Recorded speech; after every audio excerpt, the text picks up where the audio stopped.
नमस्कार, एनटिभी कोहलपुर समाचारमा स्वागत छ। म पुरुषोत्तम सापकोटा। सुरुमा प्रमुख समाचार। नेपालमा कोरोना संक्रमण झन विकराल बन्दै आज 19,000 को स्वाब परीक्षण गर्दा 5,000 जनामा संक्रमण पुष्टि। आज मानसिक स्वास्थ्य दिवस। नेपालमा करिब 60 लाख मानिस प्रभावित। मानसिक स्वास्थ्यका क्षेत्रमा प्रशस्त काम हुन बाँकी रहेको विज्ञहरूको भनाई। 7 महिनादेखि नाका नखुलेपछि हुम्लाको 3 गाउँमा खाद्यान्न संकट। बन्द नाकाले व्यवसायमा समेत आर्थिक समस्या। अजरबैजान र आर्मेनिया बीच शनिबार युद्ध विरामको सहमति।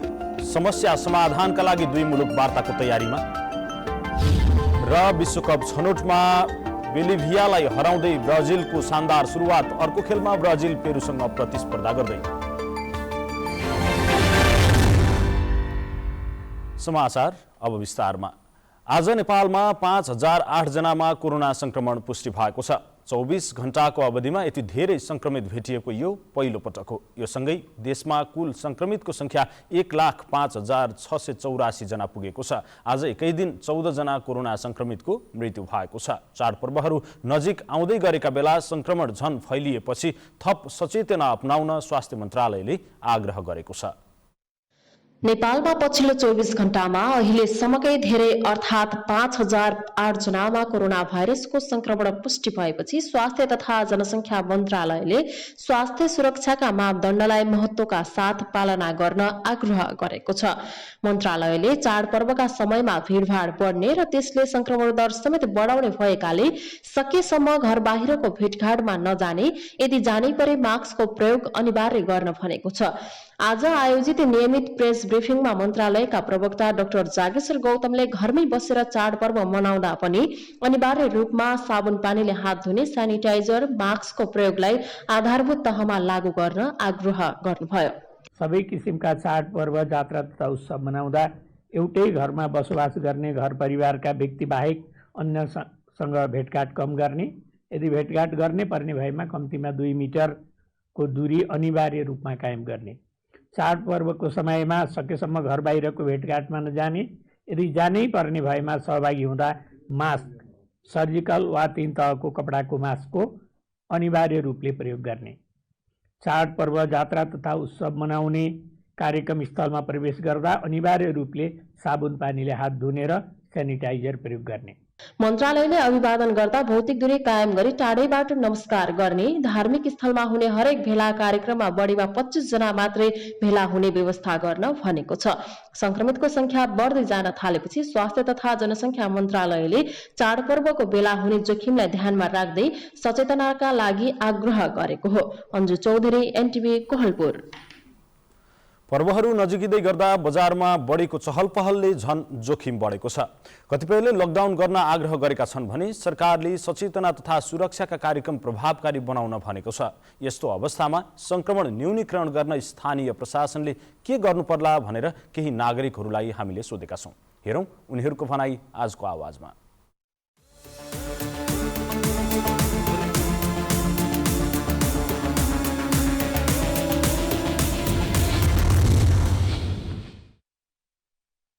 भन्दा हामीमै जनतामै चेतना हुन पर्यो। सरकारले मात्रै पहल गरेर नि यसमा केही हुने होला छैन जनताले नबुझेसम्म। अब यस्तो अब पहिलाभन्दा अहिले धेरै बढिरहेको छ। त्यही भएर यो दसैँ तिहारमा धेरै मान्छेको भिडभाड हुने भएको भएर, आवत जावत बढी हुने भएको भएर यही दसैँ तिहारसम्म लकडाउन गर्दै हुन्छ भन्छु मैले त। सबैलाई अब सबै कुरा चाहिन्छ चाडबाडमा होइन। अब हामी आउन जान त गाह्रै छ भए पनि हामी कसो गरेर नजाने, नबोलाउने। हामी अब आफूलाई चाहिएको सामान किनेर हामीले राख्ने अनि टाढो सबैलाई आफ्नो सुरक्षाको लागि अलि दिनको लागि बन्द गरिदिने। हाम्रो सुरक्षा हाम्रो सबैको लागि आफैकै लागि हो सबै कुरा। सबभन्दा पहिला त नागरिक आफै सचेत हुनु पर्यो। दोस्रो नम्बर, यो चाडबाडको समयमा मान्छेहरूको धेरै आवत जावत हुने भएको हुनाले सकभर गाडी रोकिदिँदाखेरि सबभन्दा राम्रो हुन्थ्यो कि। दसैँमा अब लकडाउन गर्छ भनेपछि अब प्रशासनले करार शासन गरिदिनु पर्यो होइन र।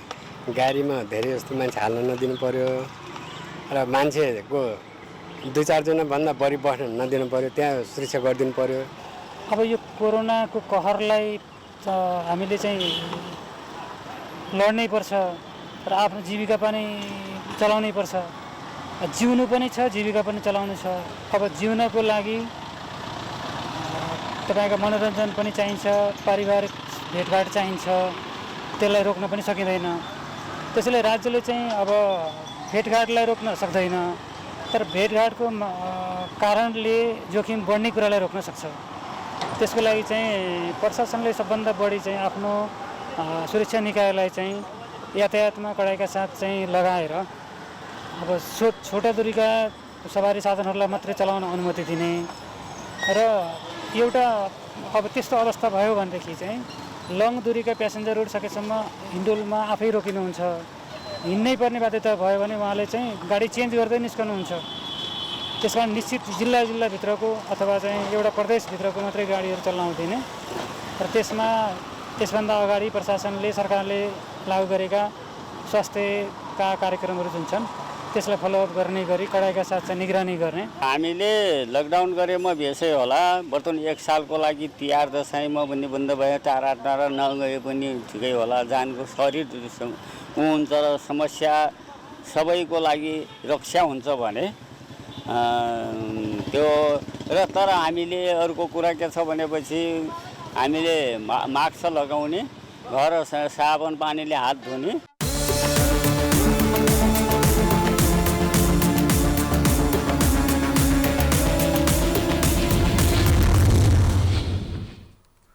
आज मानसिक स्वास्थ्य दिवस। नेपालमा पनि 60 लाखभन्दा बढी नेपालीहरू कुनै न कुनै किसिमको मनोसामाजिक समस्या एवं मानसिक रोगबाट प्रभावित भएको अनुमान गरिएको छ। तर नेपालमा मानसिक स्वास्थ्यको क्षेत्र अझै पनि ओझेलमा परेको छ। नेपालको करिब 30% जनसङ्ख्यामा कुनै न कुनै मानसिक समस्या रहेको छ। त्यसमा पनि कोरोना भाइरसको महामारीले मानसिक समस्या झन थपेको छ। प्रतिदिन 20 जना व्यक्तिले लकडाउनको दौरान आत्महत्या गरेको तथ्याङ्क छ।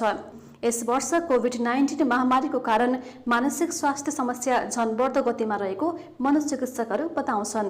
कोभिड-19 डिजिजको कारणले गर्दाखेरि त्यस्तै अब घरबाट बाहिर निस्किनेहरू पनि अब अलिकति त्यस्तै हाम्रो घुलमिलहरू साथीभाइहरूसँग भइरहेको अवस्था छैन। आफ्नो दैनिक रुटिनमा पनि हाम्रो चाहिँ कमी आइरहेको छ। हामीले अर्कै अवस्थामा आफूलाई ढाल्नु परिरहेको छ। अब त्यस कारणले गर्दाखेरि यो तनावको अवस्था, त्यही माथि चाहिँ हाम्रो अब विभिन्न समाज आफ्नो व्यक्तिगत जीवनका विभिन्न पाटाहरूलाई पनि यसले असर गर्ने भएको हुनाले यसले चाहिँ एक किसिमको तनाव र डिप्रेसनको लक्षणहरू ल्याउने, होइन, एङ्जाइटीका समस्याहरू ल्याउने र अलिकति कहिलेकाहीँ कसैलाई अब व्यक्तिगत तनावसँग झेल्न सक्ने क्षमता कमी भएको खण्डमा त्यसले चाहिँ हठात गरेर कहिलेकाहीँ एकुट खालका साइकोसिस खालका समस्याहरू पनि ल्याउने हुन्छ। नेपालमा मानसिक रोगीहरूलाई समाजकै लज्जाको रूपमा लिने गरेको पाइएको छ। मानसिक रोग भनेको एक अस्वस्थता हो र कुनै लज्जास्पद कुरा होइन भनेर सबैले बुझ्न आवश्यक रहेको मानसिक रोग विशेषज्ञ डाक्टर सुमन अर्याल बताउनुहुन्छ। विशेष गरी अब हाम्रो समाजमा के छ भने अलिकति मानसिक रोग लाग्यो भने चाहिँ यसलाई अलिकति त्यस्तै किसिमका शब्दहरू प्रयोग गर्ने, अलिकति कलङ्कको दृष्टिकोणले हेर्ने, अवहेलाको दृष्टिकोणले हेर्ने, यो मानसिक रोगी हो भन्ने, अथवा रोग पनि अब यो अलिकति विभिन्न किसिमका पूर्वजन्ममा पाप गरेको थियो अथवा यस्ता किसिमका भूत प्रेत पिशाचको कुराहरू लिएर चाहिँ जोड्ने गरिन्छ। यो वास्तवमा होइन। अहिले आएर त मानसिक रोगहरू पनि एक किसिमको चाहिँ अब विभिन्न किसिमको अनुसन्धानहरूबाट एक किसिमको मस्तिष्कको रोग हो भन्ने नै अब भइसकेको छ। नियमित गरिरहेको काममा मन नलाग्नु, अरूप्रति विश्वास हराउँदै जानु, साथै एक किसिमको डर पैदा हुनु, निद्रा नलाग्नु जस्ता व्यवहार देखिनु नै मानसिक रोगको लक्षण रहेको उहाँको भनाइरहेको छ। समग्रमा भन्नुपर्दाखेरि जस्तो अब आफ्नो पहिलाभन्दा अलिकति व्यवहारमा परिवर्तन आउनु, होइन, सोचाइहरू अलिकति नेगेटिभ खालको सोचाइहरू चाहिँ बढिरहनु, निन्द्रामा कमी आइरहनु, खाना रुचिहरू नहुनु, टाउको भारी भएको महसुस हुनु, शरीरमा एक किसिमको बिना कुनै काम नगरे पनि अलिकति काम गर्दा पनि अत्यधिक थकान महसुस हुनु, अनि शरीरमा अब बिना कारण चाहिँ कुनै कारण डर लाग्नु, छटपटी हुनु, होइन, र अलिकति चाहिँ आफ्नो दैनिक कार्यक्षमतामा ह्रास आउनु, आफ्नो सरसफाइमा पनि ध्यान नदिनु, होइन, यस्ता चाहिँ अब समग्रमा लक्षणहरू हुन्छ। कोभिड-19 को कारण जीवनशैली परिवर्तन हुँदैछ र हरेक दिन विभिन्न समाचारले त्रास फैलाउँदैछ। हामी सबैका लागि यो समय निकै चुनौतीपूर्ण बन्दै गइरहेको छ। मानसिक स्वास्थ्य समस्याहरू सामान्य बनाउन अझै लामो बाटो बाँकी नै छ, तर हामी हाम्रो तर्फबाट प्रयास भने गर्न सक्छौं। मानसिक स्वास्थ्यका मुद्दाहरू सम्बोधन गर्न अति आवश्यक छ। क्यामेरामा विपिन श्रीवास्तवको साथमा सदीक्षा शाह, एनटिभी कोहलपुर। लुम्बिनी प्रदेशका मुख्यमन्त्री शङ्कर पोखरेलले प्रदेश राजधानी राप्ती उपत्यकाको जग्गाको लगत पठाउन निर्देशन दिनुभएको छ। लुम्बिनी प्रदेशको राजधानी राप्ती उपत्यकाका पालिका प्रमुख, दाङ र अर्घखाँचीका प्रमुख जिल्ला अधिकारी तथा मालपोत कार्यालयका अधिकारीहरूसँग मुख्यमन्त्री पोखरेलले जग्गाको अवस्था थाहा भएपछि अरू काम अगाडि बढाउन सजिलो हुने बताउनु भएको हो। लुम्बिनी प्रदेशका मुख्यमन्त्री शङ्कर पोखरेलले प्रदेशको राजधानी राप्ती उपत्यकाको जग्गाको लगत यसै महिनाभित्र पठाउन निर्देशन दिनुभएको छ। लुम्बिनी प्रदेशको राजधानी राप्ती उपत्यका पालिका प्रमुख, दाङ र अर्घखाँचीका प्रमुख जिल्ला अधिकारी तथा मालपोत कार्यालयका अधिकारीहरूसँग मुख्यमन्त्री तथा मन्त्री परिषद कार्यालयमा भएको छलफलमा मुख्यमन्त्री पोखरेलले जग्गाको अवस्था थाहा पाएपछि अरू काम अघि बढाउन सजिलो हुने बताउनुभयो। ठाउँ जति छ राप्ती पानी ढल्नुवाला चाहिँ मैदानी तटहरू त्यो 8 र 9 भनेका छौँ के अरे 8 र 9 को चाहिँ पानी ढल्नुवाला तट जति छ त्यो तटवाला चाहिँ को पोजिसन के छ त्यो तपाईँहरूले चाहिँ अर्घाँचीले बनाएर पठाइदिनु पर्यो। मन्त्री पोखरेलले सरकारी वन क्षेत्रको तथा वन नभएको र निजी जग्गाको अवस्था बारेमा पनि जानकारी पठाउन निर्देशन दिनुभएको हो। सरकारी जग्गा अतिक्रमण गरी बस्ती बस्न सक्ने भएकाले नियन्त्रण गर्न उहाँले जनप्रतिनिधि र प्रशासन अधिकारीलाई आग्रह गर्नुभयो। मूलतः जमिनको संरक्षण गर्ने कुरा गाउँपालिका नगरपालिकाको जिम्मेवारी छँदैछ। सँगसँगै अब संरक्षण गर्ने भन्ने खालको कुराका सन्दर्भमा अतिक्रमण हुन थाल्यो भने चाहिँ प्रशासनिक सहयोग आवश्यक पर्छ। अर्घाँची प्रशासनले पनि त्यहाँभित्र रहेको चाहिँ के अरे प्रहरी चौकीहरूलाई चाहिँ बताइदिनु पर्यो। त्यो चाहिँ नयाँ प्रकारको बस्ती विकास गर्ने, किनबेच गर्ने, अतिक्रमण गर्ने खालको कुरा चाहिँ गर्नु भएन भन्ने खालको कुरा गर्नु पर्यो। उहाँले पालिका प्रमुखहरूलाई पालिकाले बजार क्षेत्र, कृषि क्षेत्र जस्ता विषय खुलाएर सुझाव पठाउन पनि आग्रह गर्नुभयो। त्यसो गर्दा कुनै योजना बनाउन सहयोग पुग्ने उहाँको भनाइ छ। मुख्यमन्त्रीले राप्ती उपत्यका नयाँ नाम दिएको र उपत्यकाभित्र गढवा, राप्ती, सिद्धगङ्गा पालिकाको मैदानी भाग पर्ने भएकाले भरममा नपर्न आग्रह गर्नुभयो। हामीले नयाँ नाम दिएको, नयाँ नाम दिँदाखेरि केलाई नाम दिने भन्ने सन्दर्भमा फलाना फलाना ठाउँ भएको चिजलाई राप्ती उपत्यकाका रूपमा भविष्यमा हामीले परिचय दिन्छौँ। जस्तै काठमाडौँ उपत्यका भने जस्तै राप्ती उपत्यका भने हो। यो राप्ती उपत्यकाभित्र हामीले तोकेका तीनवटै पालिका पर्छन्। कार्यक्रममा भौतिक पूर्वाधार मन्त्री बैजनाथ चौधरीले अहिले जग्गाको व्यवस्थापन मात्रै गर्न र अरू प्लानिङ हुँदै जाने बताउनुभयो। छलफलमा दाङका प्रमुख जिल्ला अधिकारी गोविन्द रिजालले राप्ती उपत्यकाभित्रको जग्गाको अवस्था 1 हप्ताभित्र आउने बताउनुभयो। पालिका प्रमुखहरूले गढवा, राप्ती, सिद्धगङ्गा पालिकाको मैदानी भागलाई प्रदेश सरकारले राजधानी तोकेकोमा खुसी व्यक्त गर्दै लुम्बिनी प्रदेश सरकार र सभासदहरूलाई धन्यवाद दिएका छन्। उनीहरूले हरेक प्रकारले प्रदेश सरकारलाई सहयोग गर्न तयार रहेको बताएका थिए। केशव भण्डारी, नेपाल टेलिभिजन, लुम्बिनी प्रदेश, बुटवल, रूपन्देही। समाचारको क्रम जारी नै छ। अहिलेलाई एकैछिनको विश्राम।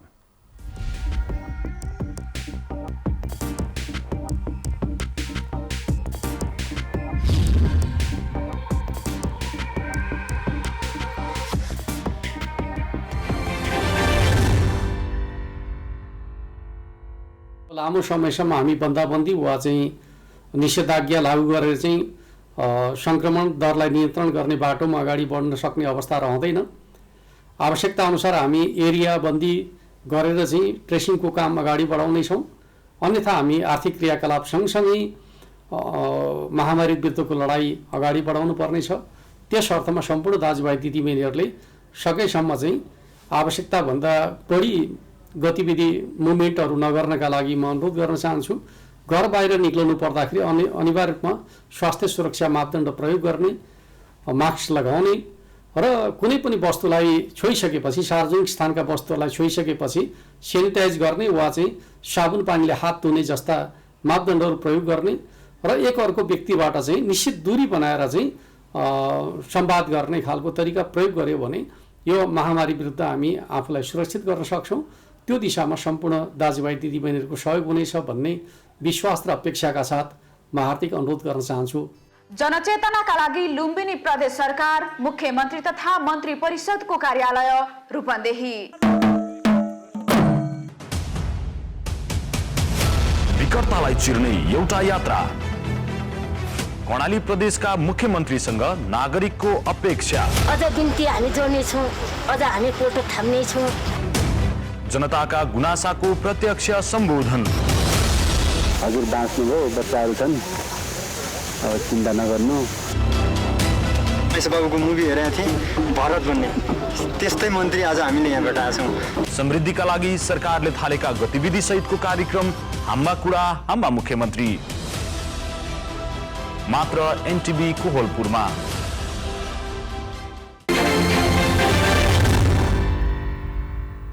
विश्रामपछि समाचारमा पुनः स्वागत छ। अब बाँकी समाचार।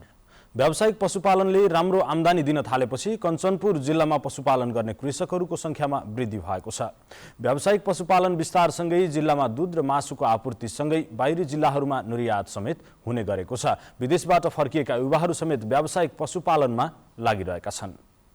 पछिल्लो समयमा कञ्चनपुर जिल्लामा पशुपालन व्यवसाय फस्टाउँदो छ। व्यावसायिक पशुपालनमा वृद्धिसँगै दूध र मासुको उत्पादनमा पनि निकै वृद्धि भएको छ। व्यावसायिक पशुपालनबाट राम्रो फाइदा हुन थालेपछि विदेशबाट फर्केका युवाहरू समेत व्यावसायिक पशुपालनमा लागेका छन्। नस्ल सुधारसँगै उन्नत गाई पालन र भैँसी पालनले जिल्लामा दूध उत्पादनमा वृद्धि भएर जिल्ला बाहिर निर्यात भइरहेको छ। बाख्रा पालन, कुखुरा पालन र बङ्गुर पालन जस्ता व्यवसाय समेत फस्टाउँदो छ। सुदूरपश्चिम प्रदेशको पशुपन्छी तथा मत्स्य विकास निर्देशनालयका निर्देशक डाक्टर मदन सिंह धामीले प्रदेशले दूध र मासुमा आत्मनिर्भर भइसकेको भन्दै उन्नत गाई भैँसीका फर्मको विकास, कृत्रिम गर्भाधान, डेरी पकेट विस्तार, आहारा सुधार लगायतका प्रवर्धनका कार्यक्रमहरू सञ्चालनमा रहेको बताउनु भएको छ। सुदूरपश्चिम प्रदेशमा खास गरी कैलाली कञ्चनपुरमा डेरी अत्यधिक बढिराखेको अवस्था छ। यसमा चाहिँ उन्नत प्रकारका भैँसी र गाई फार्महरूको सङ्ख्या पनि वृद्धि भइरहेको छ। व्यावसायिकतर्फ लागिरहेका छन् र यसको नस्ल सुधारको लागि कृत्रिम गर्भाधान कार्यक्रम पनि अगाडि बढिरहेको छ र पहाडी जिल्लाहरूमा प्राकृतिक गर्भाधानको लागि राँगो साँडे वितरण कार्यक्रमले लेखे डडेलधुरा डोटीका क्षेत्रहरूमा पनि डेरी पकेटहरू विकास भइरहेको अवस्था छ। भेटनरी अस्पताल तथा पशु सेवा विज्ञ केन्द्र कञ्चनपुरका पशु विकास अधिकृत तथा सूचना अधिकारी शङ्कर दत्त जोशीले कञ्चनपुर जिल्लाको दूध भारतमा समेत बिक्रीका लागि जाने गरेको भन्दै कृषकहरूलाई उत्साहित गर्ने खालका सिप तालिम र अनुदानका कार्यक्रमहरू जारी रहेको बताउनु भएको छ। महाकाली नगरपालिकाभित्र रहेको चाँदनी सहकारी संस्थाले उत्पादन गरेको दूध भारतको खटीमा समेत बिक्री वितरण भइरहेको अवस्था छ र कञ्चनपुर जिल्लामा दूधको अहिले आत्मनिर्भरता भन्दा पनि हामीले चाहिने भन्दा पनि माथिसम्म भइसक्यो र हामीले दुग्ध विकास संस्थान धनगढीलाई जुन अत्तयमा हाम्रो कार्यालय छ त्यसलाई पनि हामीले पैठा गरिसकेका छौँ। पशुपालन व्यवसायले राम्रो आयोजन भइरहेको र रोजगारीका अवसरहरू समेत सिर्जना भएको भन्दै सरकारले अनुदानका साथै सिप र तालिममा जोड दिनुपर्ने कृषकहरूको भनाइ रहेको छ। कृषि र पशुपालनमा सम्भावना देखेर नै व्यावसायिक ढङ्गले अगाडि बढेको विदेशबाट फर्केका युवाहरूको भनाइ रहेको छ। कञ्चनपुर जिल्लामा भएको व्यावसायिक पशुपालनका कारण दूध बाहिर निर्यात हुने गरी उत्पादन हुने गरेको छ भने मासुमा समेत जिल्ला पूर्णतया आत्मनिर्भर बनेको छ। रामसिंह ठगन्ना, एनटिभी कोहलपुर, सुदूरपश्चिम प्रदेश, कञ्चनपुर। सुदूरपश्चिम प्रदेशमा यस वर्ष धानबाली उत्पादन वृद्धि हुने भएको छ। धानबालीका लागि यस वर्ष पर्याप्त वर्षा भई अनुकूल मौसम देखिएकाले धान उत्पादन वृद्धि हुने अनुमान गरिएको हो। भूमि व्यवस्था, कृषि तथा सहकारी मन्त्रालयका प्रवक्ता एवं वरिष्ठ कृषि प्रसार अधिकृत गोकुल प्रसाद बोहराले गत वर्षभन्दा धान उत्पादन केही बढ्ने अनुमान गरिए पनि यसको यकिन तथ्याङ्क आउन बाँकी रहेको बताउनुभयो। बाढी, पहिरो, डुबानको समस्या र रोग किराको समस्या देखिएका क्षेत्रमा उत्पादन घट्ने देखिए पनि समग्रमा प्रदेशभरि 5 देखि 10% वृद्धि हुने अनुमान गरिएको उहाँले बताउनुभयो। क्षेत्रीय कृषि विकास निर्देशनालयको तथ्याङ्क अनुसार प्रदेशमा कुल 1,81,396 हेक्टर जग्गामा बर्खे धान खेती हुने गरेको छ। कुल खेतीयोग्य जग्गामध्ये झण्डै 54% जग्गामा सिँचाइको सुविधा भएकोमा बाँकी जग्गामा आकाशको पानीका भरमा खेती हुने गरेको छ। कोरोनाको त्राससँगै चैत पहिलो साता बन्द भएको हुम्लाको उत्तरी हिल्सा नाका 7 महिनासम्म पनि नखुलेपछि लिमिका 3 गाउँमा खाद्यान्न सङ्कट देखा परेको छ। चाडपर्वको मुखमा पनि नाका बन्द हुँदा नाम्खा गाउँपालिका 6 लिमिका 180 घर परिवारलाई खाद्यान्न सङ्कट भएको हो। कोभिड-19 को महामारी भन्दै छिमेकी चीनसँग जोडिएको हिल्सा नाका नखुलेपछि नाकैबाट आउने सामग्रीको भरमा जीवन गुजारिरहेका लिमिका 3 गाउँमा खाद्यान्न सङ्कट देखा परेको स्थानीयले बताएका छन्। नाका बन्द हुँदा नाम्खा गाउँपालिका 6 लिमिका 180 घर परिवारलाई खाद्यान्न सङ्कट भएको छ। चीनको ताग्लाकोटबाट यी 3 गाउँका लागि दैनिक उपभोग्य सामग्री भित्रिने गरेको थियो। ताग्लाकोटमै सामग्री रोकिएको भन्दै जनप्रतिनिधिहरू गुनासो बोकेर सदरमुकाम सिमीकोट आइपुगेका छन्। वडा सदस्य कोजुक आबेजङ तामाङ।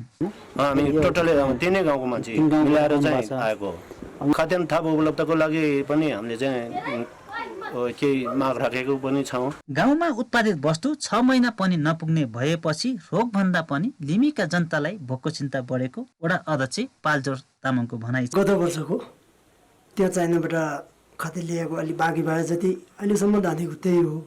तर हाम्रो यो खेतीपाती गरेको त लगभग 2 महिनासम्म पनि धान्ने जस्तो छैन। चाइनाबाट किन्दाको खोल्यो भने एउटा कुरो हुन्थ्यो, त्यो हाम्रो त्यहाँबाट हामी सबै सामान त्यहाँबाट ल्याउँथ्यौँ पहिले। लिमी त एकदम रोगले भन्दा पनि बोगले भन्ने स्थिति आइसक्यो। अन्तर्राष्ट्रिय व्यापारी नाका बन्द हुँदा चीन नेपालको आयात निर्यातमा समेत नराम्रो प्रभावित भएको छ। नाका बन्दले साना मझौला ठुला व्यवसायमा पनि आर्थिक सङ्कट समेत परेको छ। हुम्ला उद्योग वाणिज्य सङ्घका अध्यक्ष नाङमेल तामाङ। हुम्लाको मेन नाका भनेको हिल्सा नाका हो। अहिले यो कोभिडले गर्दा यो नाका बन्द हुँदाखेरि हुम्लालाई मात्रै होइन, हुम्लीको जुन लेबर गर्नेदेखि लिएर व्यवसायसम्मलाई अरौँ हिसाबमा घाटा परिरहेको छ। नेपाल चीन बीच सञ्चालनमा रहेको हिल्सा नाका अहिले बन्द छ। लिमीका 3 गाउँमा खाद्यान्न सङ्कट मात्र नभई जिल्लाको विकास निर्माण समेत प्रत्यक्ष असर परेको छ। नर्जन तामाङ, नेपाल टेलिभिजन, कर्णाली प्रदेश, हुम्ला। समाचारको क्रम जारी नै छ, एकैछिनको विश्राम।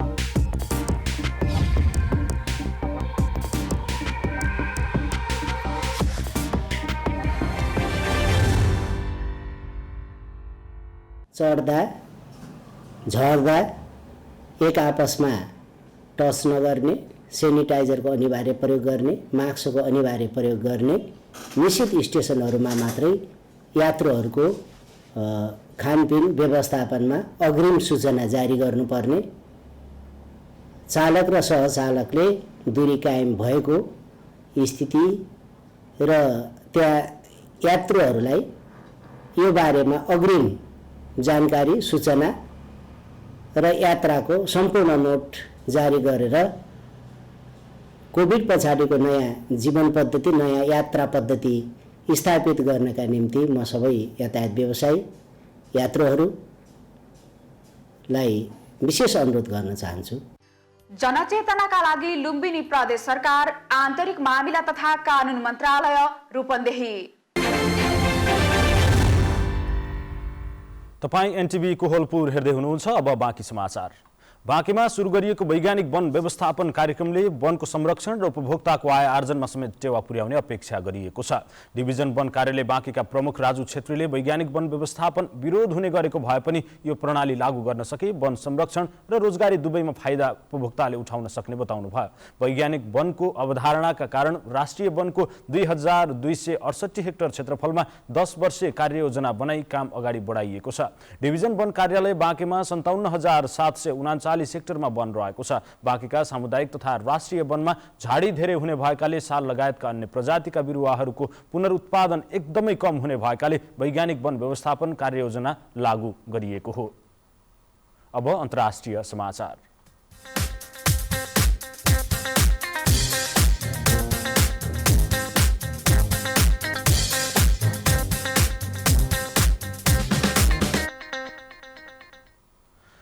अजरबैजान र अर्मेनिया बीच शनिबार युद्ध विरामका विषयमा सहमति भएको छ। रुसी राजधानी मस्कोमा गएको करिब 10 घण्टासम्म यी दुई देश बीच वार्ता भएको थियो। अब यो युद्ध विरामसँगै हालैका दिनमा त्यहाँ जारी रहेको समस्याको समाधानका लागि पनि अब दुई मुलुकले ठोस वार्ता गर्ने रुसी विदेश मन्त्री सर्गेई लाभरोभले बताउनु भएको छ। यी दुई देशका बीचमा दशकौंदेखि भूमि सम्बन्धी विवाद रहँदै आएको छ। हिमाली क्षेत्र काराबाखलाई लिएर पछिल्लो समयमा यी दुई देश बीच भएको युद्धमा परेर करिब 400 जनाले ज्यान गुमाएका छन्। काराबाख क्षेत्रमा युद्ध बढ्दै गएपछि विश्व समुदायको ध्यान त्यसतर्फ पुगेको थियो। त्यहाँ युद्ध भने जारी छ। आर्मेनियामा रुसको सैन्य आधार शिविर छ भने अजरबैजानसँग पनि रुसको सम्बन्ध रहेको छ। विवादास्पद काराबाख क्षेत्र अजरबैजानको भूमि हो, तर त्यस क्षेत्र लामो समयदेखि नै आर्मेनियाको जातीय समूहको नियन्त्रणमा रहिआएको छ।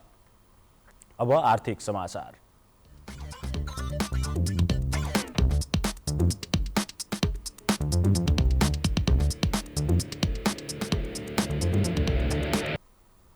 कोरोना महामारीका कारण भारतबाट आलु र अन्य तरकारी नआएपछि दैलेखको गुराँसे क्षेत्रका किसानहरूले उत्पादन गरेको तरकारीले मूल्य पाएको छ।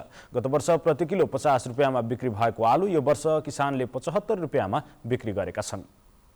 दैलेखको सबैभन्दा धेरै तरकारी उत्पादन हुने गुराँसे क्षेत्रका किसानहरूले यो वर्ष आलु लगायत तरकारीको उचित मूल्य पाएका छन्। लकडाउनका कारण बाहिरबाट आउने आलु र अन्य तरकारी निर्यातमा कमी भएसँगै स्थानीय किसानहरूले उचित मूल्य पाएका हुन्। अहिले आलुको मूल्य बढेको छ। गत वर्ष 50 रुपियाँको 1 केजी आलु बिक्री गरेका किसानहरूले अहिले प्रति केजी 75 रुपियाँमा बिक्री गरेका छन्। यो त लगभग किसानले 25% रेट बढी पाएको अवस्था छ। पहिला एकदम धेरै भयो भने 50 रुपियाँ किलोसम्म जान्थ्यो भने अहिले 75-76 रुपियाँ केजी किसानले पाइरहेको। चिसो र लेकाली भूभाग भएका कारण गुराँस गाउँपालिकामा आलु, बन्दा, काउली, सिमी, बोडी, मुला लगायतका तरकारीहरू प्रशस्त मात्रामा उत्पादन हुने गर्दछ। यो वर्ष 10 करोड बढीको तरकारी बिक्री भएको छ। कोरोनाको संक्रमणसँगै छिमेकी मुलुक भारतबाट गाउँ फर्किएका गुराँसे क्षेत्रका करिब 400 बढी युवा किसानहरूलाई तरकारी उत्पादन र पशुपालन क्षेत्रमा लगाइएको छ। गुराँस गाउँपालिका र UNDP को आर्थिक सहयोगमा COVID response and socio economic recovery परियोजना गुराँसेमा सञ्चालन गरिएको छ। स्थानीय महिला सशक्तिकरण मञ्चले यसको सहजीकरण गरेको छ।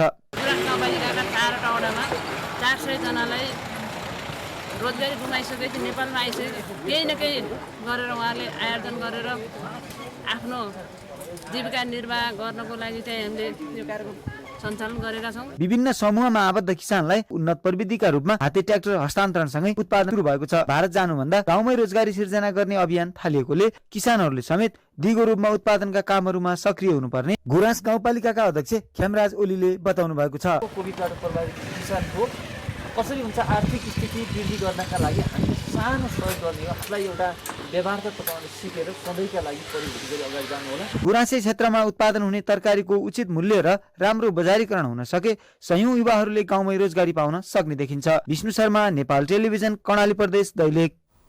अब खेल समाचार।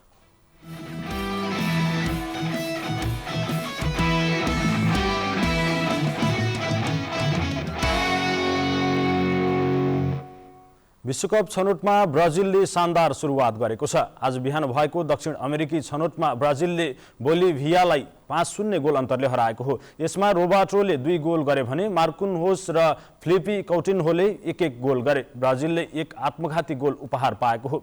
दक्षिण अमेरिकी विश्वकप छनौटको पहिलो चरणका खेलमा पारम्परिक शक्तिशाली देश ब्राजिल, अर्जेन्टिना, उरुग्वे र कोलम्बिया सबैले विजयी सुरुवात गरेका छन्। दक्षिण अमेरिकी समूहमा रहेका 10 टिम मध्ये शीर्ष 4 टोली कतार विश्वकप 2022 मा सोझै छनौट हुनेछन् भने 5औं स्थानमा रहने टिमले अन्तर क्षेत्रीय प्लेअफ खेल्नुपर्नेछ। ब्राजिलले अब बिहिबार लिमामा पेरुसँग प्रतिस्पर्धा गर्नेछ भने बोलिभियाले घरेलु मैदानमा अर्जेन्टिनासँग प्रतिस्पर्धा गर्नेछ।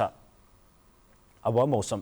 बंगालको खाडीको पूर्वी मध्य भागमा रहेको न्यून चापीय क्षेत्रको प्रभाव रहेको छ, जसका कारण हाल देशभर मौसम सामान्यतया सफा रहेको मौसम पूर्वानुमान महाशाखाले बताएको छ। अब मौसम सम्बन्धी थप विवरण।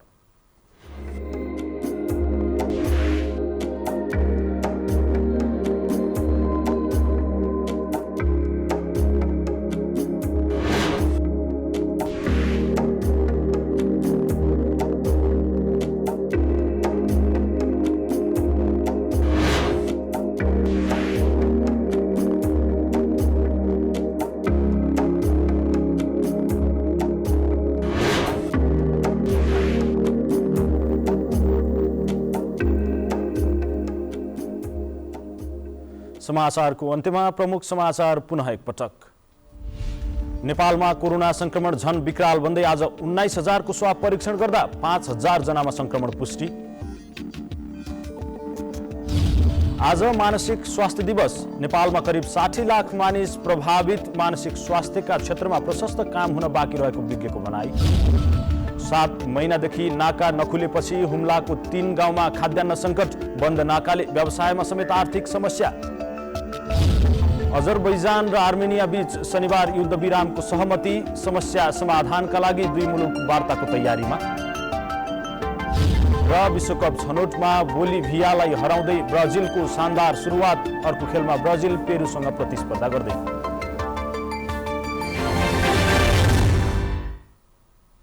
हवस् त अहिलेलाई समाचारको सिलसिला यति नै। बिदा दिनुहोस्। नमस्कार।